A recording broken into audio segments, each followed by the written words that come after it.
Okay, I've never done this before, so we're gonna see how this goes. Hello, my name is Nicole, and today I'm going to be sharing with you some data about something that I find pretty interesting.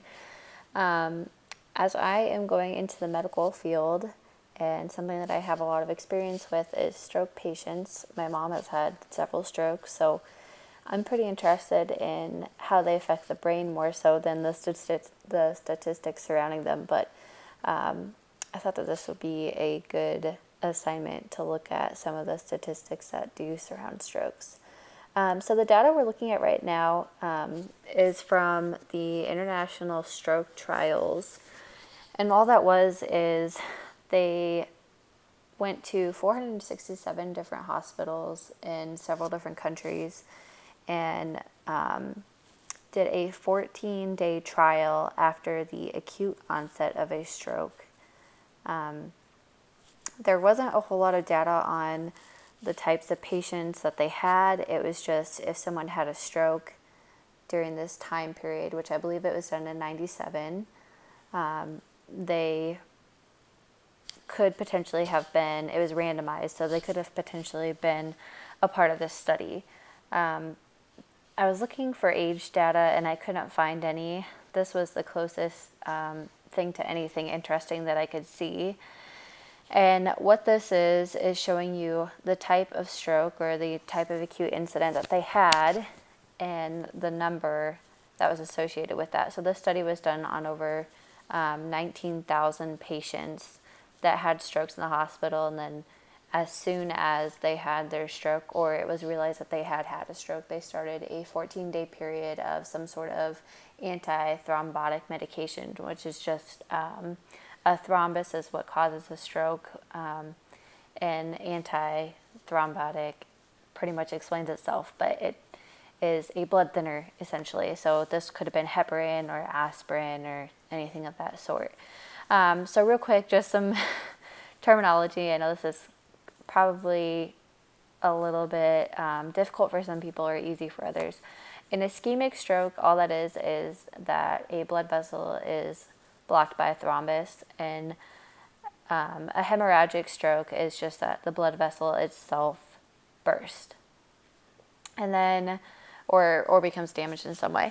And then the other three options here is that, and this definite stroke one here is just that they didn't know which it was, which when you're in the moment and you're making these decisions, it can sometimes be difficult to tell where the stroke actually came from, whether it was ischemic, whether it was hemorrhagic. And then the number that actually turned out not to be a stroke is obviously rather low, but it does happen. And then uncertain, which was it a stroke? Was it not a stroke? Was it something else? I guess not a stroke or was a stroke, but just what was it caused by? They're not sure. So, and not, I don't mean the stroke, I mean what was the event caused by. Okay, so for this one, all I did was I just highlighted this information. I was interested in seeing the proportions of type of stroke visually, obviously. So I just highlighted them and I went to recommended charts, and I looked at this one and it didn't make very much sense because obviously we have some pretty low data points compared to a rather large one, which this makes sense to me because I know many people may not know that ischemic strokes are the most common type of stroke. So I just clicked this pie chart here and then made a little bit bigger, and I'll show you mine in a second. And then up here, there's some different styles. I wanted to have the percentages shown, so I chose the style and then changed the coloring to something that was monochromatic.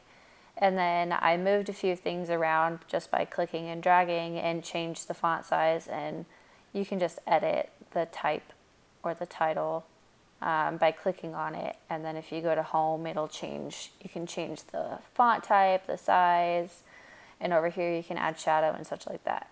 But this is just a pretty simple chart to make. So let me get rid of this one real quick and then I'll scroll down and show you the one that I actually ended up coming up with. So I thought this was a really great visual representation, and I chose the title IST Incidence of Acute Stroke by Type just because that's where this was from, and they are acute strokes. I mean, I don't know what type of stroke isn't acute. Maybe someone can let me know on that. But and then this just shows visually, obviously, that the largest proportion of strokes is ischemic.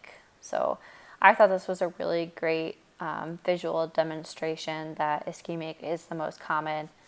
I would have liked to have data about their age, but like I said, it wasn't provided. So this just shows the percentages. I think it's easy for anybody that does not have any sort of medical background. I think it's easier to understand percentages to the type of stroke versus putting numbers there, just because the numbers were rather large and overwhelming. Okay, so then this made me wonder, okay, I want to know, because this study told me that it was done mostly on people that were 80 or older, that they had like 25% or something of that sort that were 80 years at the age of their stroke in the hospital.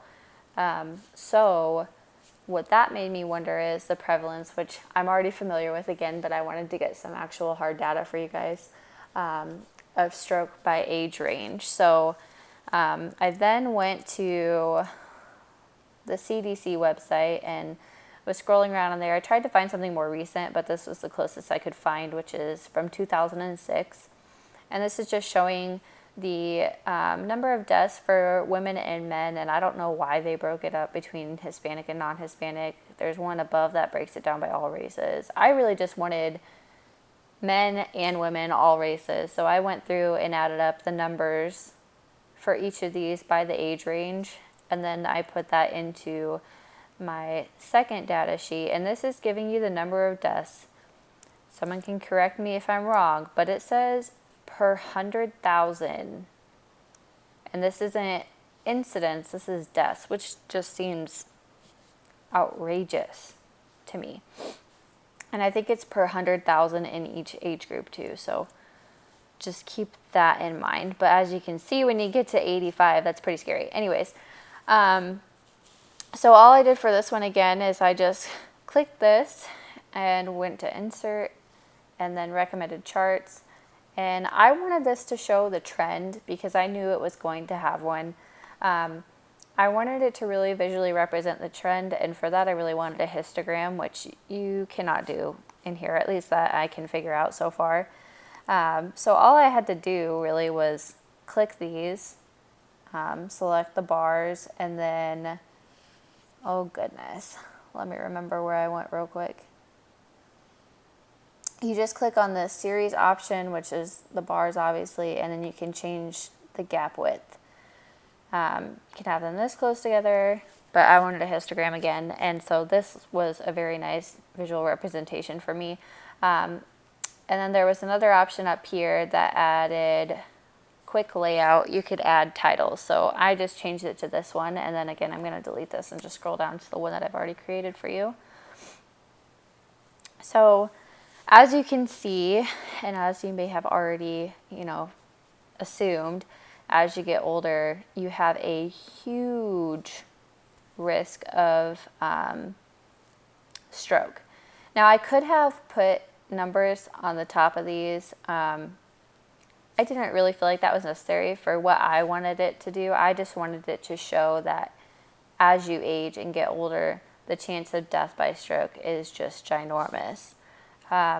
So I mean, if you wanted to be more in your face, I could have put the numbers on the top of each one of these, but I just wanted to show the nice upward trend of, you start down here around 45. I wish I would have had data younger than that because they do happen before then, obviously, but you start pretty low down here at 45, and then it's just like all of a sudden you hit your mid-70s, and your chance of death by stroke is just extremely drastic. Now I'm someone that's really into like the nutrition side of life and exercise and all that jazz. So this is something that could potentially be scary to someone, knowing that your chance of death is this crazily high.